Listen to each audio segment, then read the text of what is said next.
Woo! Nice. Okay, you won this one, Milo. Hello, my dear friend, and hello, dear friends, listeners, watchers, and potential random people that are watching this podcast for some reason. Muscle and Feels, episode 4, directly from the sports science lab that is Milo's house. I am one of your hosts, Pak, and on my left, I have the one, the only, the bearded, the hairy and slick haircut guy, Milo Wolf. That's me. Hello, Milo Wolf. So we are here today. We have done 2 episodes on our respective PhDs, the minimum dose and range of motion for muscle growth and strength. We've also done an intro episode, and this time we're going to follow with a slightly more bantery, but not really, but slightly more bantery episode on some of our pet peeves, shall we call them? Pet peeves, things that we see happening in the gym, lifting, fitness world that we find somewhat strange. And would you like to take it away and start? Yeah, so just addressing certain memes of sorts, and by meme I don't mean the classic haha funny memes. I mean more so the common ideas that get circulated around the industry, especially in evidence-based fitness, because that's what we're sort of focusing on. We're not going to be talking about haha whey protein is a steroid. Haha, protein whey is a steroid away. Creatine steroid. 2022, still making these jokes. Exactly.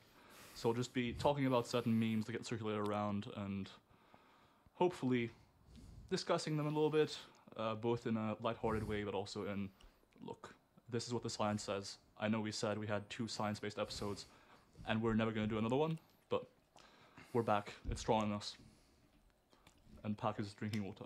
Yes, and this episode's caffeinated drink, for those of you that are not watching, is a coffee, a cappuccino with sugar-free caramel syrup. Quite a game changer, especially if you're in the UK. So, let's take it away with the first sort of pet peeve. Wait, we're getting into this without mentioning our sponsor. Our sponsor is the Wolfpack. The Wolfpack Company. Thank you for sponsoring us. Terms and conditions apply, not actually sponsored. Would be nice though, but it's a shame they've also copyrighted the name, because if they hadn't, we would copyright it first. Maybe it's not copyrighted in the UK though. That's what we should look into. Indeed. Although we eventually plan on making this podcast a global venture, taking over every other podcast, acquiring them financially. Strong by science, iron culture, revive stronger. Watch out. Watch out. We're coming. We're going to buy you. Terms and conditions apply. We're not going to buy you. So, first pet peeve. I'll start the chat. Obviously, we have a lot. We'll be a bit selective because we don't want to be here for 6 hours. And the first thing that I see a lot is getting stronger for muscle growth, but getting stronger and chasing very low rep PRs in certain compound lifts, with the idea that a 2 RM PR or a 1 to 3 RM PR, let's say, is indicative of muscle growth per se, or it will positively contribute to growth if you've been stuck or whatever. Even if you haven't been stuck, that doing very heavy compound lifts like deadlifts or squats or benches will somewhat contribute to muscle growth.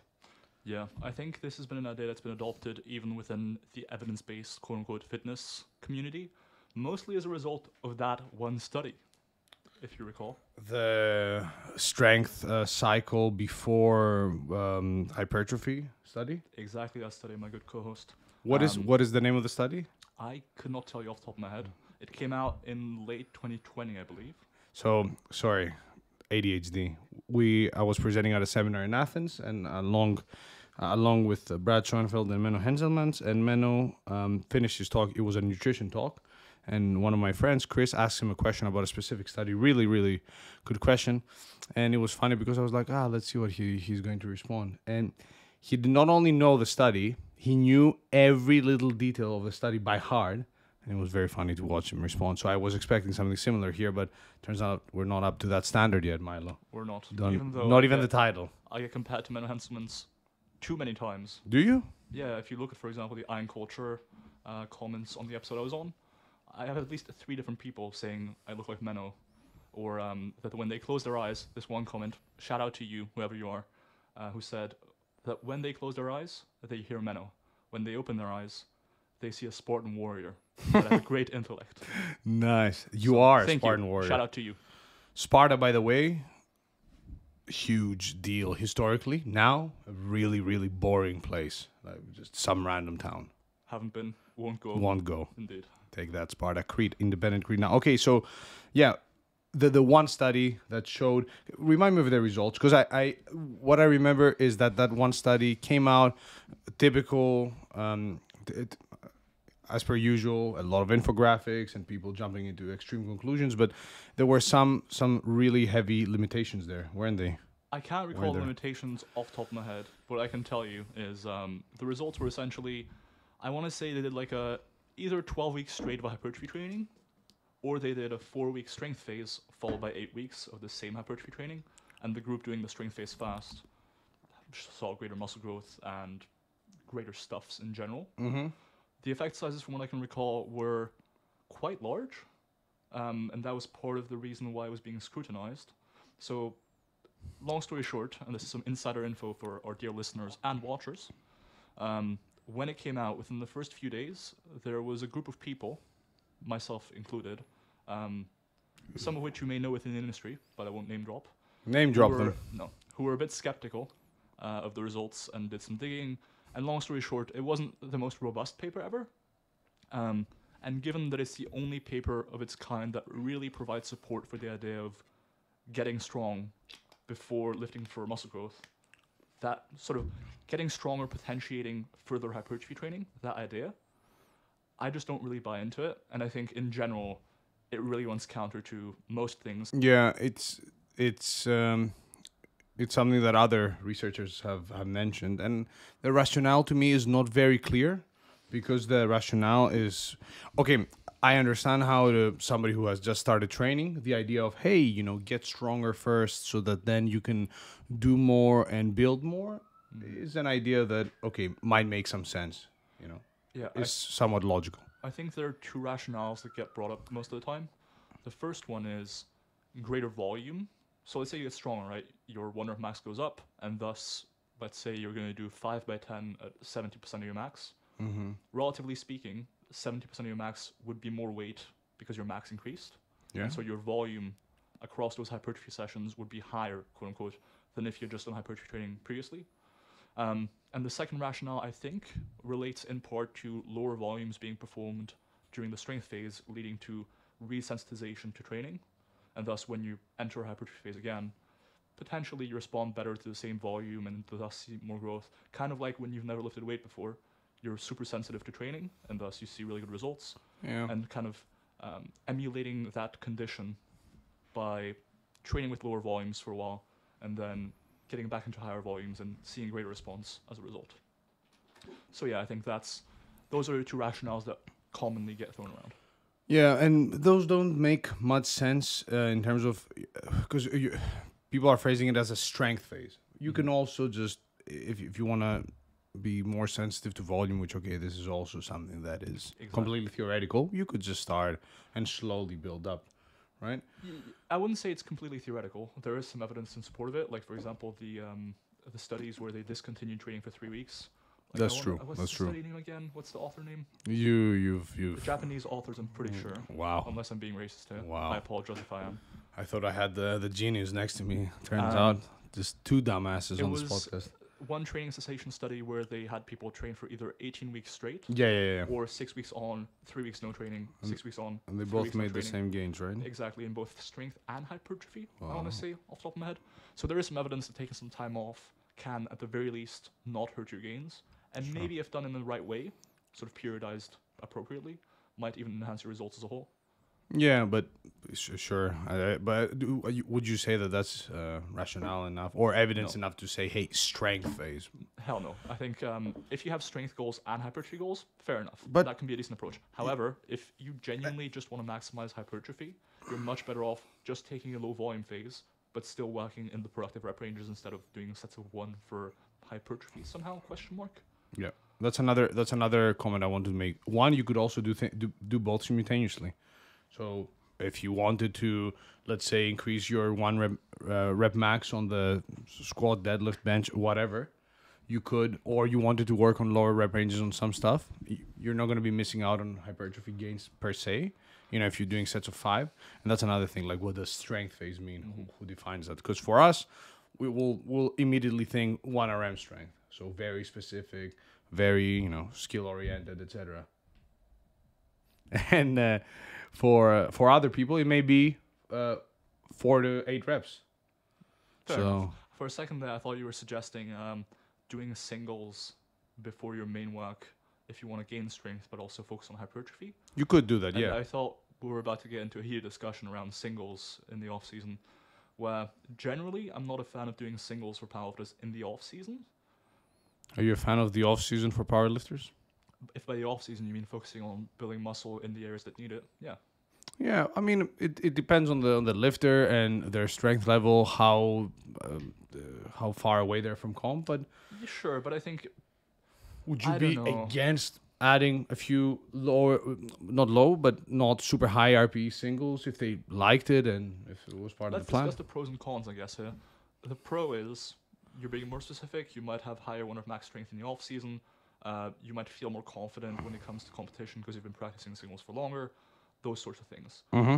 I don't think being stronger in the off season is that helpful for hypertrophy, which is kind of the main long-term deal with powerlifters anyways. And the cons are pretty extensive, in my view. Okay. So the first would List be them. warming up for a single takes substantially more time. That's time that could be spent training with higher volumes and thus building more muscle overall.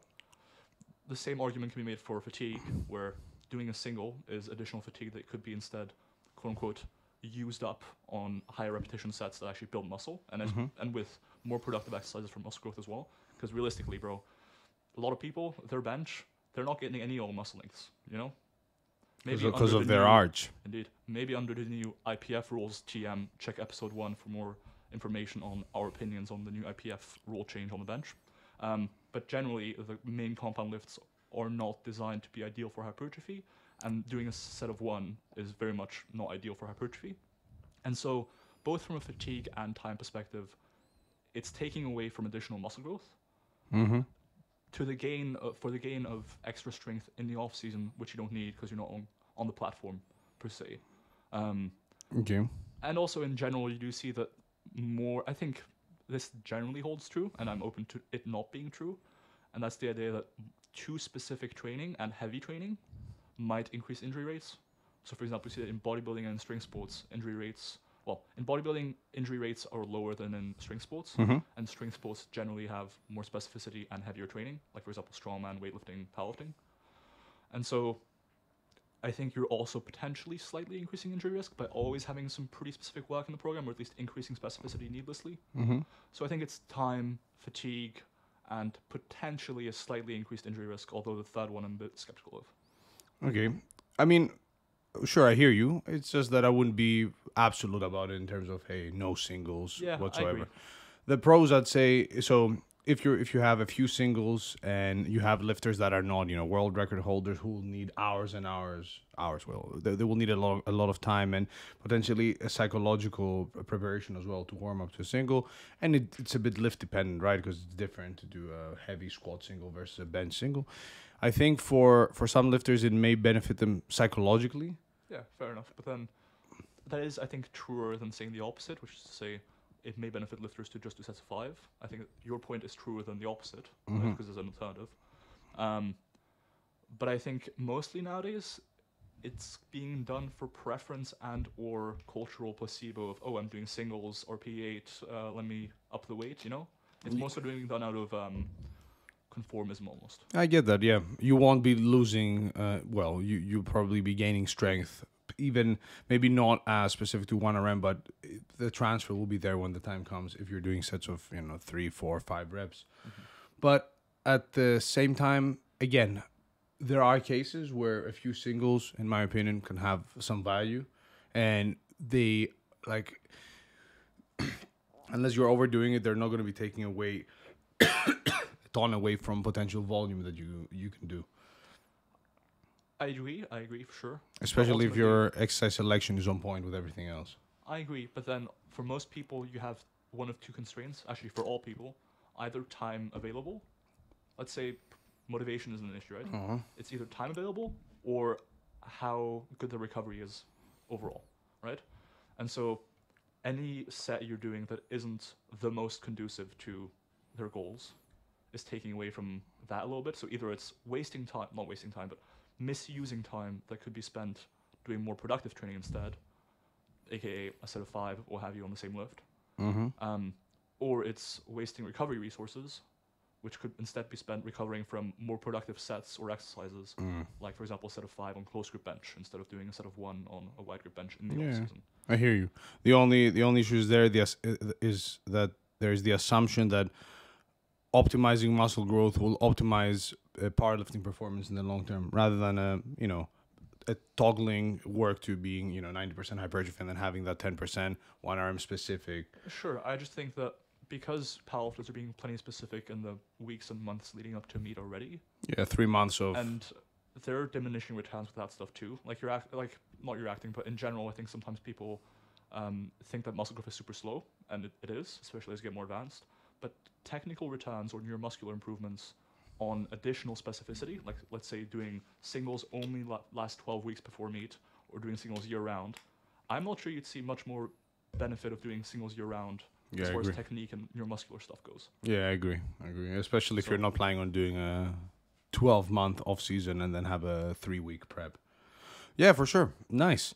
We kind of went away from the first pet peeve and then had a side chat. Hey, it's our podcast. We kind of discussed the first point pretty well, I think. We can do what we want. I don't think the argument that more volume load, to get back to the first point. Yeah, volume load is a bit of a trigger word. Indeed. So volume used to be defined, and I say used to because that was how it was done in the scientific literature, was sets times reps times load.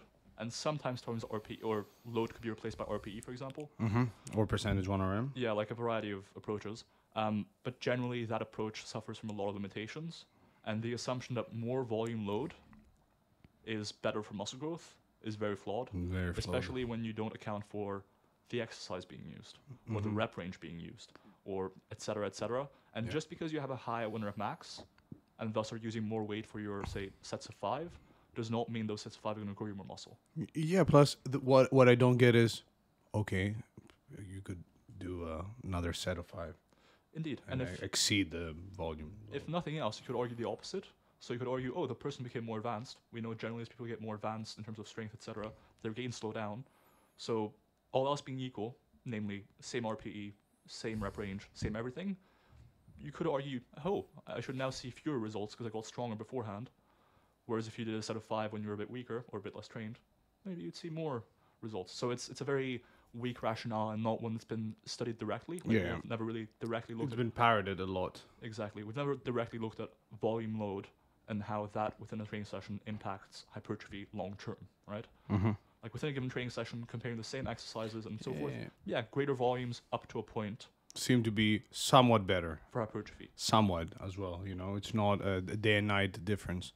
And with volume load as well, there are so many limitations baked in there, as you said, because if you don't regard proximity to failure, for example, you could do 50 sets with 10 kilos on bicep curls at an RIR of 10. Indeed. And get more volume load than me, who I'll do 1/10 of your volume load, and I'll be seeing more hypertrophy gains. Indeed, there's so many assumptions baked into it, from the rep range being used. Like if you do a set of 50, for example, you'll almost certainly get more volume load than a set of 5. It doesn't mean it was like 10 times more productive for hypertrophy, what have you. Same with different exercises, having different weights being used, etc., etc.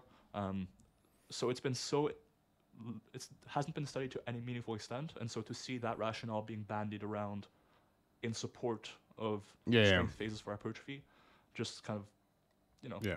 The only point for it, I would say, hey, if you enjoyed more varying your training, sure. But that can always be... That can be for everything, exactly. right? That's the thing you want to train naked if you enjoyed more, train naked. That's one thing you'll probably notice about this podcast, hopefully, is that we don't mention preference or injury or etc. too much most of the time. And the reason I say that is because that rationale can be applied to pretty much any training decision. Yeah. So like, should I train with heavier or lighter weights? But if this person is injured, maybe we should use lighter weights. No, but if this person is injured, there's going to be contexts in which we want to use heavy weights. Yeah. And so for pretty much any training decision or any discussion, you can always say, but when it comes to the individual, preference or injury are also Everyone guiding is principles. Everybody's different. Yes, but no. We agree to disagree. What is the other one they say? Should we talk about that? What individual differences? Yeah, how it, on one hand, people often disregard it, and I think that's more so true of the broader fitness population. Mhm. But then when it comes to evidence-based fitness or some Yeah. subcultures, it's like, oh, it just works for me, but it doesn't work for anyone else. Yeah, so it's, there's a lot of jumping from one camp to the Extreme other. to the other, yeah. Yeah. Pendulum swinging. Sure, go ahead. Yeah, so within the broader fitness industry, people often say, oh, you just don't work hard enough, or just sort of very blankety statements Yeah. about, for example, Arnold's training plan being ideal for everyone. Which it isn't is. true, because there are individual differences in terms of how much volume you benefit from, and so forth and so forth. But then on the other hand, in the fitness-based industry, because there's a recognition of the fact that in studies, for example, you deal with averages, not with individual data points. Like, for example, in a study where people on average gain 10 kilograms on their squat, there's going to be people who lost 2.5 kilograms on their squat, and people who gained 25 kilograms on their squat. For sure. And so that can sometimes lead people to want to over-individualize training based on factors that shouldn't be accounted for while considering how to construct a training plan. Mm-hmm. So, for example, we might say, oh, Pak, you're looking bald. I think you should do heavier training. Okay. That's Thanks, bro. Thank you, guys. See you next time. No, but actually, like, there is often an over-individualization where, sure, some people respond better to, for example, 3 sets and 2 sets most likely, but that doesn't mean that you should have one person train with 1 set and one person train with 25 sets per session. Like, there's a limit to how much individualization plays a role. And it's so difficult, like from a hypertrophy standpoint, to judge whether something is working better than not. I mean, okay, yeah, obviously if you're working with somebody or yourself long term, you'll know if things are working, but with muscle growth specifically, saying that, oh yeah, I'll change these variables and that's why I'm responding better because I changed the rep range on this or that, or it may just be that, oh, you trained for an extra few months or you were less stressed or whatever. There's individualizing training to the point where it becomes a bit mumbo jumbo-y or it just looks super fancy and super sexy. Okay, again, if it works and you like it, whatever. But I don't think that's necessary. On the other hand, I also don't think that, the 3 compound lifts and the same. You don't think that Mr. Minimum Effective Training dose TM? No, because the minimum dose is a concept, not a method. So it's a method. You heard it here first, folks. Enjoy. It's a concept, not a method. But yeah, I think that both extremes can be quite deleterious to one's progress. On one hand, you'll have your Martin Berkram, shout out the guy we trained together back in the day. Once picture, yeah, the infamous picture. Which one? The one of you looking like a mountain, like a young grizzly. Yeah, with Chris as well. Chris, of course, young sure. Chris. Yeah, so his thing was, hey, just a few compound. You don't need to train biceps directly. Just do seal rows and chin-ups.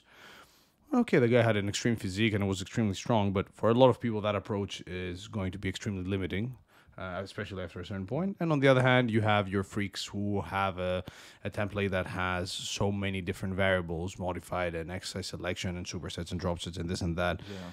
And your genes and your muscle fiber dominant types and so on and so forth. Personally, one way in which individualization really irks me sometimes is when people say it works for me, but completely running counter to the scientific evidence.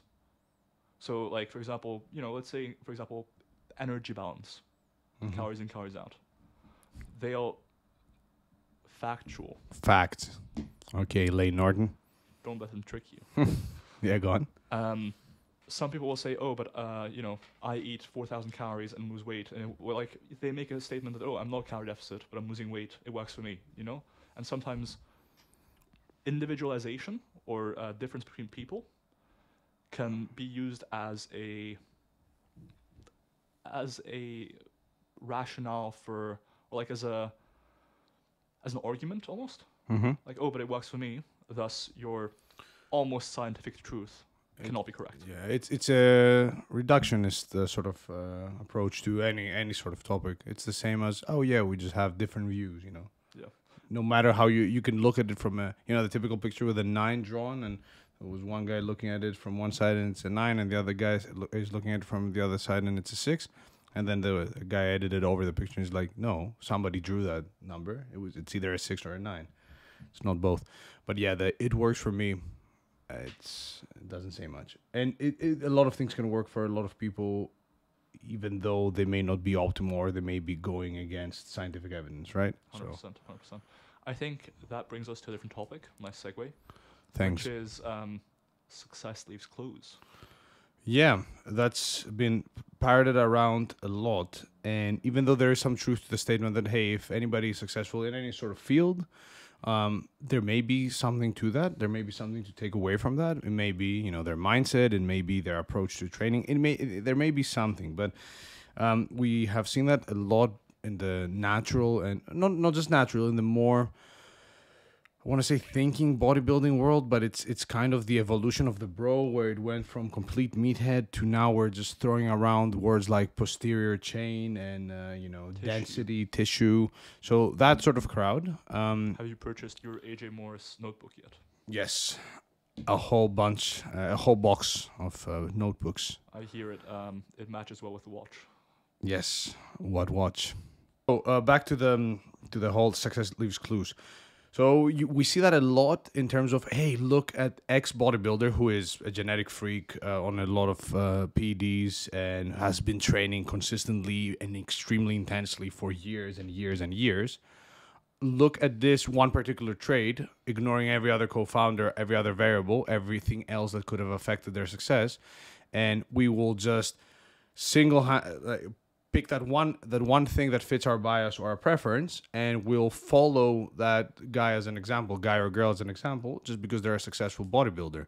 So we've seen that a lot with exercise selection, and with the whole, getting the strongest bodybuilders are the biggest, where it may be that the biggest are the strongest. And anyways, it's a type of thinking that is so flawed, that is very flawed, because you could pick any successful bodybuilder and find something that fits your bias, and then there's another bodybuilder or powerlifter or whatever equally successful doing the exact opposite. And at the same time, when you have a genetic freak who has been training and consistently and eating and being a robot about their lifestyle, you can't pick that one exercise they did and say, yeah, this is what added to their back thickness. You're saying, when I'm looking at some yakety yak, to quote Omar himself, bodybuilders on stage, I can tell the ones who've been doing their hip hinges apart from the ones that haven't? You may be, if those that haven't been doing their hip hinges haven't been training their lower back, their erectors with some alternative exercise. So you may be able to tell them apart. You may be able to notice a difference in their erectors if they haven't been doing some other sort of lower back training. But the thing is, we'll never really know what that difference was a result of, right? Yeah, yeah. Because no one's doing just deadlifts or just hip hinges in their program. In all likelihood, they're doing some chest training, they're doing some bicep training, they're doing some squatting even. And more importantly, probably, they're also doing some other back training, like, for example, pull-downs, pull-ups, rows. And so you can never really tell whether it's the deadlift or if it's a rowing variation. And I think genetics and other factors, like we're talking about one exercise within someone's training program. That is an extremely small proportion of the impact training has on a person, let alone the impact training has on a person's physique in the big picture involving nutrition, PEDs, genetics, sleep, stress. You really think that one exercise plays that much of a role? Yeah, and I would like to, because I love deadlifts, and I think that deadlifts are a nice exercise and it's super cool and I enjoy doing them. But do I think if you have a complete training program and you're a very dedicated bodybuilder, that adding deadlifts will change your physique to the point where it's really, really visible? Yes. Yes. No. Is it wise to have some sort of a hip hinge movement in there for total muscular development? Probably. That's a nice segue. You know the word hip hinge? I wanted to also say that, we also have bodybuilders like Phil Heath who do quarter squats, and I'm not sure if he does any, or he has ever done any deadlifts, as well as other very famous bodybuilders that have been at the top of their game, and we're not a big fan of the a deadlift or of barbell training per se, and just because they have elite genetics, they've had some of the best physiques. Just because Ronnie Coleman did heavy deadlifts, one could argue that those heavy deadlifts took much more away than they gave for him, especially those YOLO. They're impressive to watch. Don't get me wrong. Shout out, respect to him, the king, etc. But the guy was like a 1 in a billion genetic freak. Who I don't think that if he wasn't doing heavy deadlifts, his physique would look much different. Yeah. I'd just like to point out that Phil Heath must have been, or rather, Theo Heath must have been the very first supporter of the podcast. So shout out Phil Heath. Anyways, back to my previous segue. The WAD hip hinge, or the WAD's hip hinge. Why are we calling deadlift variations and good morning variations hip hinges, but we're not calling curls elbow hinges, and front raises or lateral raises shoulder hinges? But I think again it comes with the new era of bodybuilding, natural and not. People see those terms. And posterior chain. Who do they say the same about the anterior chain? Yeah, lateral chain. So they're being parroted by everybody, and I think it gives you the, it's like, oh, now we're talking about complex stuff here, I guess it's very much a norm. It kind of signals that you're part of a certain culture. Yeah, and exactly. You're with them, I get it. Same as us talking about, I don't know, what do we talk about? Nothing. Science and schmines. Men, millions, and muscles. Yes. Men, millions, and muscles. M.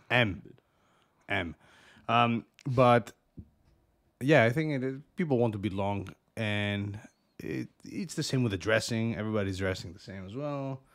It's now the pump cover, sort of placebo. I thought those were over, man. When because old school bodybuilders were rocking those quadruple XL jorts. Yeah, jorts and the fucking cut-off cartons, flannels, yeah. cartons. And I'm like, okay, bro, for big bodybuilders, like actually big on PDs, you're already a freak. You're looking like a cartoon. Do you really need to throw the curtain over you and look even more like a freak? Fair enough, though. But for the natties and for the, I don't know, slightly less big bodybuilders, for the smaller bodybuilders, it's like, okay, bro, you've built this nice physique.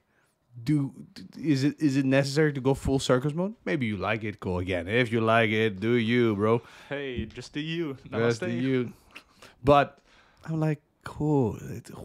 Who looked at the circus pants and thought, yeah, this is it. This is the look. I'd much rather see everybody wearing Gymshark than fucking.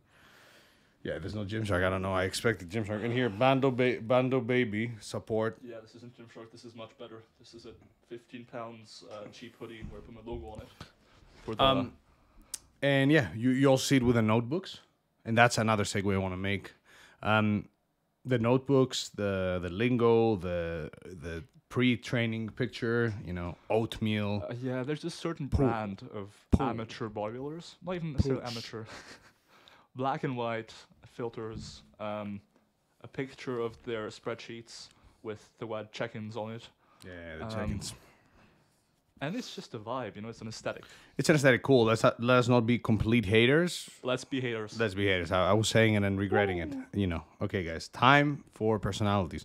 But yeah, joking aside, the segue I wanted to make is that we want to thank our sponsor for this podcast, Costa Coffee. Costa Coffee makes excellent coffee, uses excellent sugar-free syrups, and my good co-host here likes to endorse their brand repeatedly. Are you drinking coffee again, or are you still on the No Life Freak Show? I'm drinking coffee again, but nice. only 1 in the morning, and that is only because I've had to do some writing work for my PhD, and writing work just goes smoother when you have coffee. Nice. I agree. Start drinking more coffee, Milo. Segue. Pre-workouts. Meticulously planning training versus more freestyle approach. So I've been a huge fan because... Biased. Yeah, full bias, but hear me out. Minimum dose method. No, there's no minimum dose. Hear me out. I'm hitting at least 10 sets per muscle group per week, at the very least. So fuck the minimum dose. All right, Ralston. Yeah. For the inside joke here is that Ralston, 2017, he performed a meta-analysis on the effects of volume, aka sets per week, on strength, And he found that slightly, I think, over 10 sets. over 10 sets, or in general, more volume. More volume was better for strength. Slightly though. Like if you look at the forest flood, it's like. Shout out to Ralston. I'll see you outside, Ralston. Yeah, so meticulously planning training to the point where you're feeling overwhelmed versus, you know, especially if you're an advanced lifter and you're not competing in bodybuilding or powerlifting, even if you are, having like a rough structure. So, okay, on day 1, I'm doing whatever, legs and this. On day 2, I'm doing this and that. And not really meticulously keeping track of everything, making sure you're pushing yourself hard, making sure that you are somewhat in contact with the numbers that you're lifting. So over time, you can add a bit here, add a bit there. And yeah, just not being there with a notepad. I agree with a few caveats. Yes, for a lot of caveats. So yeah. No, caveat number 1, I do think this approach gets you pretty good results. If you want to maximize results, you probably do want to pay attention to how much I lift last week. Let me make sure I do at least that this week, everything else being the same. And thing number 2 is, you mentioned people getting overwhelmed when they have, or get stressed out about the program, etc., when it's too structured. Honestly, from my experience, and this is a perfectly valid problem to have, used to have it a lot, used to program hop a lot as a result. Like go from one program to the next because I found out this new thing about this new method, minimum dose method. This Dr. Pak guy's been selling me on Instagram. It's a concept. It's a method. And I think those same people who would feel overwhelmed with a structured program would feel even more overwhelmed without one. Because if they have those concerns and feel overwhelmed because of the structure, it's because they care about maximizing results, or they care about training in some way. If you just tell them, just don't worry about it, bro, just go do 10 sets a week, you'll be fine. Yeah. You know? It's kind of falling into the same camp. For some people, very good for a lifestyle, right? Like for you, don't really care that much. Pretty much optimizing results anyways for the most part. Yeah, exactly. But for people who care, and for people who enjoy it as well. Exactly. It might be not the best idea, but at the same time, I think the notebook culture. Let me rephrase it. Physical notebooks. Yeah, physical notebooks grinds my gears. But again, do you, bro? Namaste. But let me rephrase it and state it differently and say overstating the importance of being extremely meticulous with tracking. Yeah, so I think there's 2 extremes here. One extreme, the physical notebook that is a must for optimizing results, you know, pushing your hip hinges up by a plate per side every week. On the other extreme, you have the spreadsheets to track everything with no end result. Yeah. So I'm pretty sure you've made a post about it before. But tracking variables that just don't matter for no end goal, really. Yeah. And then overthinking the trends in certain variables, like, I don't know, maybe you notice that my sleep quality was lower for 2 days in a row, and I think it was the training at 4 p.m. instead of 3 p.m. It's like, let's back off. I'm not saying sleep quality is a bad variable to track, by the way. Sleep quality is good, but sleep tends to be one of those things, for example, where people draw causal links between, I train at this time of day, thus I'm for sure going to sleep worse, or vice versa. Wow. Yeah, and I've seen some spreadsheets in my days from clients that were tracking a lot of stuff, from random volume load calculations to trying to draw inferences from RP and load relations, stuff they had made up as well. I don't even remember. So that's the. I'll be honest here. I have to come clean. When I was 18 years old, I did it as well. We all tracked volume load. No. I did worse. What did you do? When I was 18 years old, I didn't have a lot of money, but I was into science. And so I've been reading some stuff about velocity-based training, and I went out and bought a second-hand based velocity tracker. Oh, you did? Yeah, I did. It was held together by duct tape, otherwise it wouldn't work, literally. From the gutter up. And my plan was to establish a velocity RP relationship for each exercise, as well as a velocity load relationship, and then use that entirely to dictate how far I would take a set. So, for example, easy bar preach curls. I had my beast tracker on there, I had a spreadsheet calculating the RPE velocity relationship, and then my plan was to stop the set as soon as my velocity dropped below a certain velocity and have the phone in front of me in real time displaying the velocity. Wow. Needless to say, while I still love the idea, part of me still with it, I didn't actually make it through in the end. I didn't do all of it. Yeah, because you could have just done the set until you... And then I realized, wait a minute, RP is essentially almost as accurate, if not as accurate, as just velocity. So why am I doing all this? Yeah. The answer is because I can. Yeah, it's because I can, and many people want to feel completely in control. Mm-hmm. And that's where the evidence-based crowd sometimes does the data a bit of a disservice, because, you know, even with things that we... Even with things like volume and muscle growth, we think, wow, this is, you know, established 100%. We know everything about it. All right, minimum dose method man. No. Shout out method man. It's concept. But shout out Method Man, shout out Wu-Tang Clan. Which other podcast will say that? But we're Volume doing and muscle growth. we're doing the data a bit of a disservice, and then people that come in the field and see the authority figures, some authority figures, not everyone, and they're, you know, people that are thinking individuals, especially if they have some sort of science background as well, so a degree in some other sort of field, they're like, okay, if I want to get as big and strong as possible, then I need to be evidence-based, okay, then I need, which means also paying attention to the science, okay, and if I'm tracking everything, then I'm in total control. I can predict everything, and I will for sure maximize my potential. So the more I track, the more I get. When in reality, it's like, okay, are you feeling good? Tracking, No. Yes. Feeling good, sleeping good, eating good, RPEs, overall sort of soreness and recovery. I'm probably missing a couple of variables, but if things are going well, you're doing well as well. I'm just out here fighting the inevitable increase in existential angst by attempting to maximize progress and finally reach my peak natty physique. Although I have been accused of being on juice before, so maybe I already have. The infamous natty or not reference. You should print it out, put it on a t-shirt. I would actually. You should. That would be tough. Peak natty. Hey, they accused me.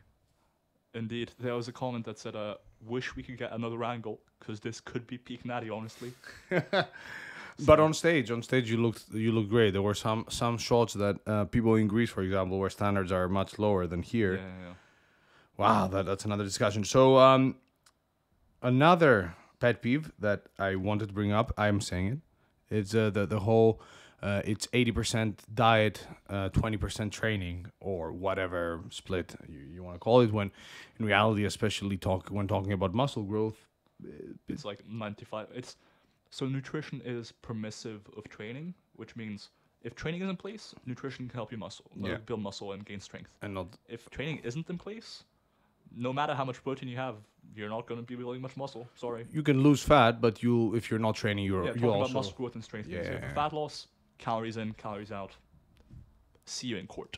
Yeah, for sure. But I think the shredded. There are some people that their identity is being lean, you know. Mm-hmm. You're quite lean, but you don't care about it. There's a certain crowd that is like, yeah, it's all about being very lean and maintaining that, and it's all about eating, and it's the food. And yes, sure, nutrition is extremely important for even if you don't want to be extremely lean and you want to be performing well and making gains, but at the same time, making it seem as if it's the food that will get you the PRs and get you huge. Yeah, sure, it will help, but it's the training and constructing a plan that is well thought.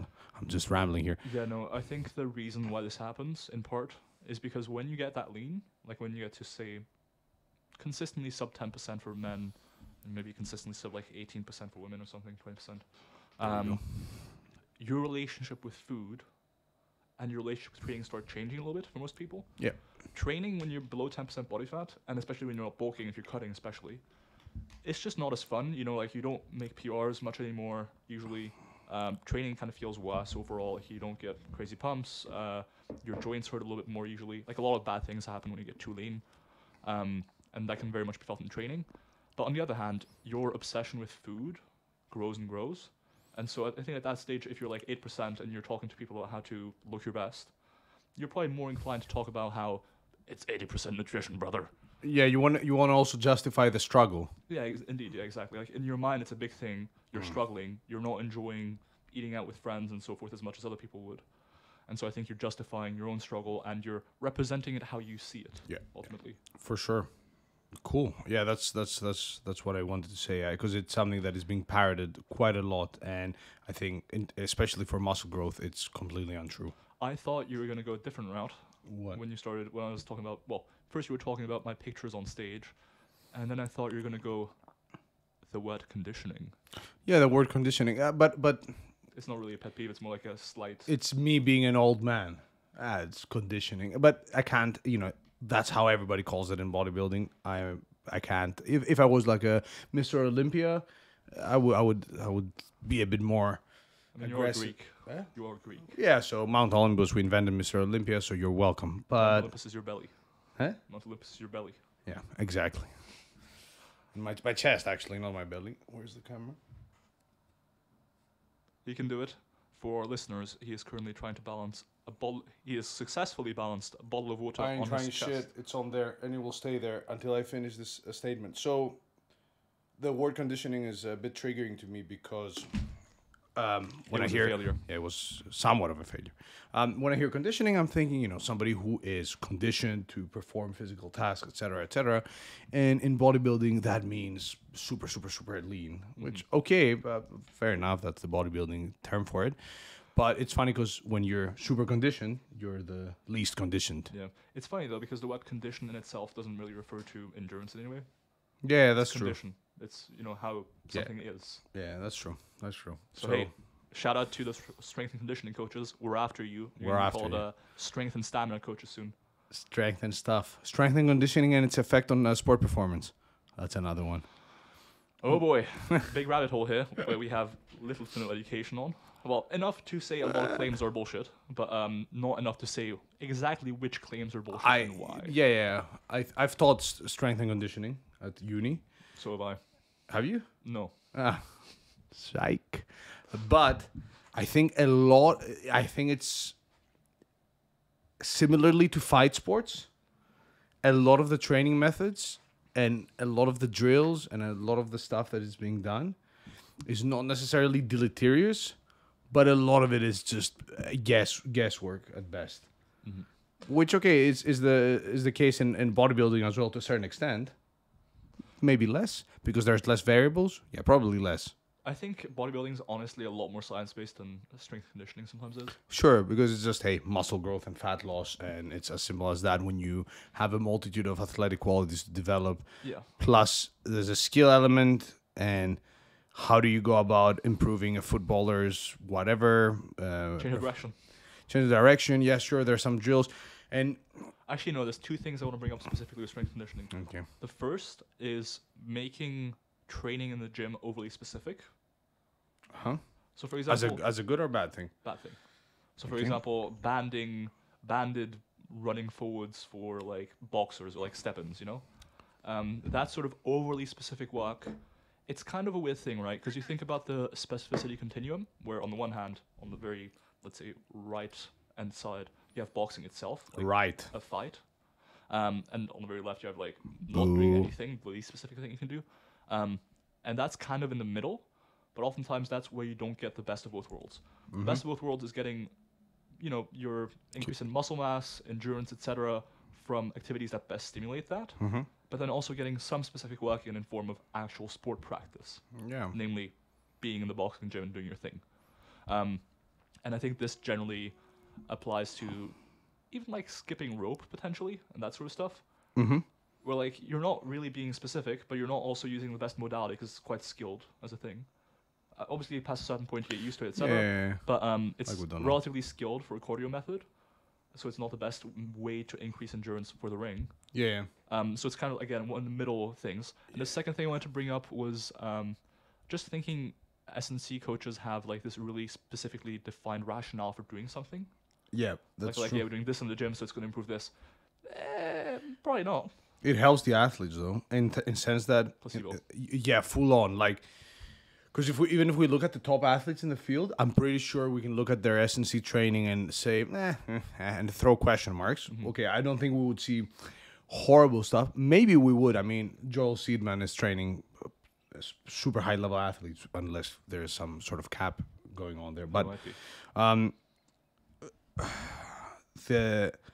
the placebo effect and the idea that, hey, the athlete is not us. The athlete is not there looking at the literature. The athlete, especially at the high level, has a different view of the world of sports, and especially sports scientists. It's the same with body fat measurements. Like people that don't haven't looked behind the scenes, they're like, wow, DEXA scan. I'm going to get scanned, and this is telling me how much fat I have. The ring gave me... the Aura ring gave me a readiness score. Okay, this is it. The scientist, the doctor, Dr. Wolf, told me to do this and this and that. This is it. There's no question marks about it. It's the absolute truth. So when they have a specialist, they're telling them, okay, we're going to be running, jumping, stopping, grabbing the band, pulling it, and then repeating. Battle ropes. They're like, wow, okay, this is it. This is improving everything I need. But I want to go back to the previous statement and also ask, how has sport performance really improved over the years, and how much has it improved, and how much is due to training versus equipment, training facilities, et cetera, having a better track, better shoes. I'm gonna have to channel my inner Greg Knuckles here. Yeah, I was thinking of Greg as well. Have they touched on that? I think they've touched on it at some point, but they just think that the records have mostly been increasing as a result of greater sample sizes being funneled into the sport to begin with. Yeah, that's true. So obviously, if you only have, as a very extreme example, you get 5 people at random from the population to play some basketball. Odds are all of them are going to suck pretty badly at basketball. Wow. But if you get 5 million people, you're going to get some people that are very good. And so gradually, as facilities improved to recruit more people into a sport to begin with, for example, at young ages, or encouraging participation. So even like, silly example, but when we went from relatively more children being working, like as in being working for a living, or even teenagers being working for a living, or generally nowadays we also have more free time and stuff like that. In general, conditions have just become more favorable to people participating in sports, even at young ages. Yeah, okay. And so we have larger sample sizes going into the sports, and then people who are good at the sports tend to stay in the sports, whereas people who are not tend to leave because they don't get money from it. They get destroyed during matches and so forth, until eventually, when you reach the tippity top, you only have very good athletes, and much more so than, say, 50 years ago, especially when there were like 4 million less people on Earth or what have you. Yeah. Nice. Yeah, that's a really nice point. And if you look at, because you mentioned boxing specifically, if you look at some of the best boxers training, especially like if we take it back before evidence-based and science-based was a thing, we're talking about like completely like the typical Mike Tyson routine, thousands of crunches and random bouts of long distance running. 1,000 push-ups a day. 1,000 push-ups or something. Yeah. Where is it really like, as long as there's some strength and conditioning work there, so like some muscle growth and strength stimulating work, and some aerobic conditioning, aerobic endurance work, I think that may be enough to, if the guy's an elite freak and he's training his sport specifically and putting a lot of time in their sport, I think that may be what's giving that person the performance increases, rather than the magic sort of S&C super periodized plan. Maybe. I kind of think that, you know how I said nutrition is permissive of training? With training in genetics, it's kind of like training is loading the gun, but the size of the gun is how good your genetics are. And some people are born with like a 22 millimeter Pee-wee.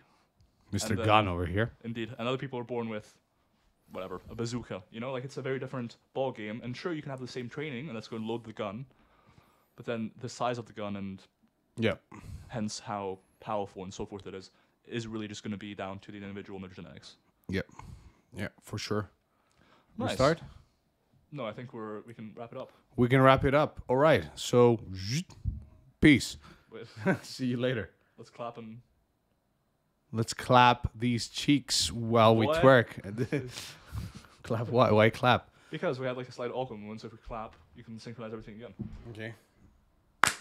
We will see you next time and in court. Peace.